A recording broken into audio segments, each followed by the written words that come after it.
They reckon old Ned is too stiff to be a-riding, too old at the start. G'day, my name's Barry Burrows. I'm here to talk about Tex Moar. A little bit before I do that, I'll tell you a little bit about myself. I wandered around Australia in '88 and wandered all over the place, had a look at what was going on, and it was quite interesting. I met lots of different characters. I finished up in Victoria River area, and I worked on Victoria River Downs for a season. That was terrific because on the stock camps, a lot of the young stockmen had big boom boxes, and they had Ted Egan's music on. I'd never heard of Ted Egan before, but the camp was pretty good with Bang Tail Muster and all those sort of songs. We've got those tapes showing on the CD, and they'll come up really well.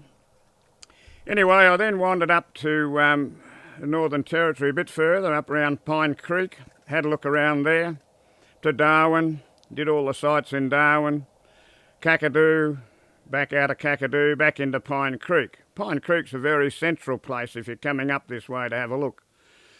It's very interesting, a lot of buffalo shooters and lots of old characters lived here, 2 museums, and it's very good. I finished up doing a job, volunteer work at the Pine Creek School, and then they offered me a job as a gardener there because the job I'd come up to do at Maningrida was no longer there. So I finished up staying in Pine Creek, and that's where I met Tex Moar. It was interesting because Tex had all these old stories, and he used to hold the bar in awe of all the stories, and it was terrific.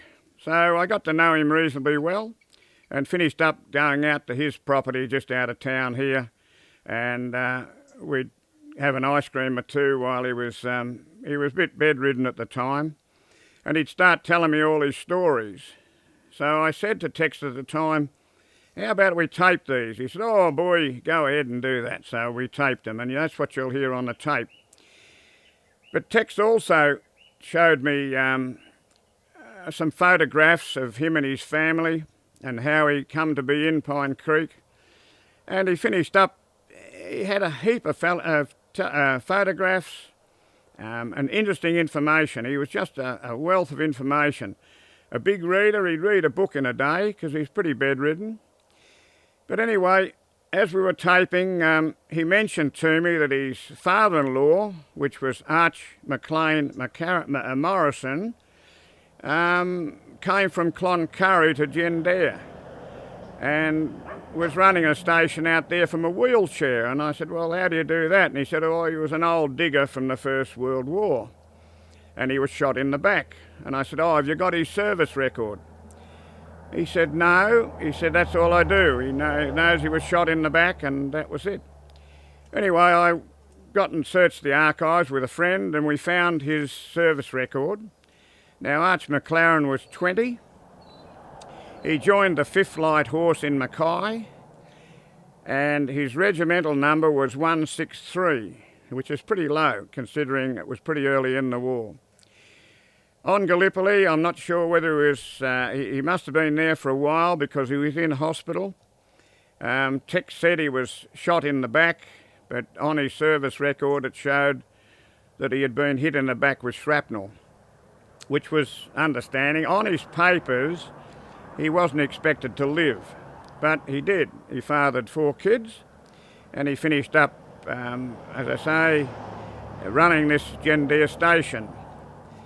Now, just an interesting part that I'm part of the Australian Light Horse, and I've travelled to Beersheba, Turkey, Israel. 07 we went over for the 90th anniversary, and in 95 I went over again, and we're going back in the year 2017, which is next year.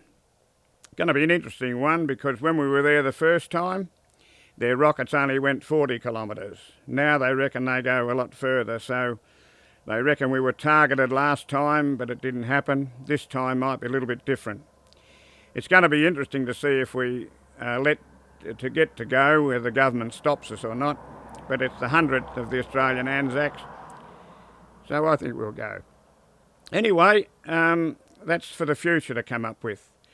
Now, in that time that I had met Ted Egan, he had lots of stories. Ted Egan's family were all part of the Light Horse, and they were all on Gallipoli and the Western Front. Ted's put out a good book called 100 Year of Anzacs. It's worth buying and having a good read. He's a great Territorian, Ted. I've got to know him pretty well. When I was manufacturing potbelly stoves under Mont Eltham stoves, I manufactured a solid fuel electric stove. And I got a phone call one day and it was from Ted Egan. And I said, oh, terrific. I said, I've got all your tapes. And he said, yep. Well, he said, I want one of your stoves, your cooking stoves. So I said, fine. So Ted come down and he purchased a stove and we packed it all up and sent it up to his farm, or his property in Alice Springs. Over that time, I'd travelled a little bit around the world. I backpacked around the world when I was 63, and I finished up coming back and doing odd trips every year with the Light Horse back to Bathsheba. Interesting time. I've been there now 3 or 4 times. The first time when I went round the world, I was in Cairo and all those desert country. Anyway, I finished up getting pretty well up in the country up here. I toured again, and then after working out at VRD and Billaluna and Curracurra on Indigenous country homelands, I decided that I liked the Northern Territory. So that's how I finished up coming up into Pine Creek. I've covered a lot of areas now. There's lots of other stuff I could talk about, but I think the main thing is to get on to talk about Tex. Arch finished up coming back into Pine Creek. There's a letter in the files there that he was asking the Army for his discharge papers because he wanted to borrow some money to buy a house in Pine Creek. So he did that, and the Deer finished up in Tex's name.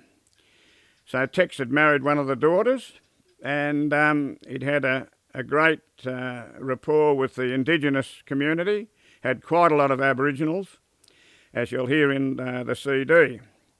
But anyway, from there on, as I say, I got to know Tex pretty well, and I'm hoping that the CD will give you a lot of insight into Tex's life. A lot of his friends joined in on the tape. He actually, we did a funeral ceremony for his mate, Joe Neighbour, and you'll see probably some photographs and a bit of story on that. But he was a lifelong character, and I'm damn glad I met him. So thanks, and I hope you listen to Tex Moore's CD. Thank you. Bye.